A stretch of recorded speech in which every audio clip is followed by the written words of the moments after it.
বরদার ইসলাম, আপনার যে কিনা পবিত্র কোরআন শরীফের মধ্যে আরো একটি আয়াত রয়েছে, লাকুম দীনুকুম ওয়ালিয়া দীন, সূরা কাফিরুনের শেষের দিকে নিচের দিকে আয়াতটি রয়েছে।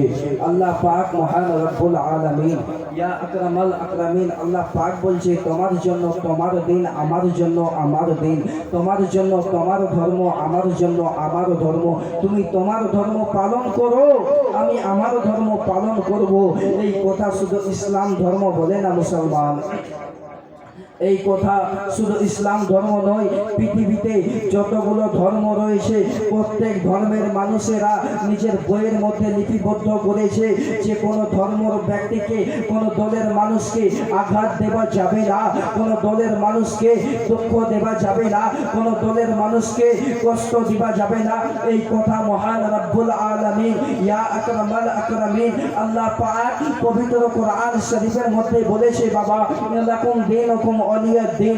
আজকে শুধু এই যে আমরাই বলেছি পবিত্র কোরআন শরীফের মধ্যে আল্লাহ পাকই যে বলেছে এটা শুধু নয়, আপনার যে কিনা হিন্দুদের কিতাব ঋগ্বেদ 172 নম্বর সনাতের মধ্যে বলা হয়েছে, কি বলা হয়েছে শুনবেন, শুনবেন একবার জোরে জোরে সুবহানাল্লাহ বলে।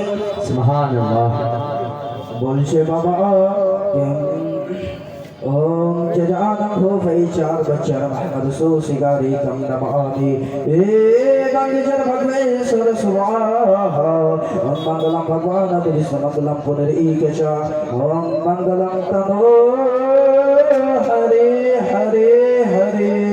एक देवा सर्वभूतेश गुरा सर्वभूतांतरात्मा कर्माध्येचा साक्षी जगता केवलो निगुणस्ते हरीश्यं चरणं शीशनं शशान्तं चरणं शीशनं पर्वतं चरणं शीशनं गंगाजलं स्नानं पंडितं भूतानं स्वाहा। আপনার যে কিনা বাবা হিন্দুরা নিজের নিজের কিতাবের মধ্যে লিখতে আরম্ভ করেছে এক দেবা আল্লাহ হচ্ছে এক।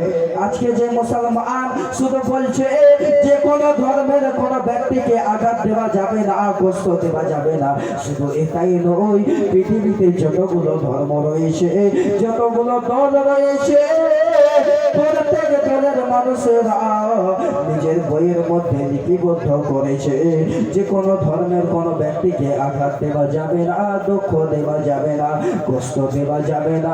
বারদার বন্ধগণেরা, সোনামানিকেরা, এক তো কান দিয়ে শুনবেন বাবা, আর যদি কান দিয়ে না হয় তাহলে মন দিয়ে শুনবেন, কারণ এক কান দিয়ে শুনলে পরে অপর কান দিয়ে বের হয়ে যায়। আর যদি মন দিয়ে শোনেন বাবা তো কথাগুলো মনের মধ্যে থেকে যায়। বলুন সুবহানাল্লাহ। সুবহানাল্লাহ।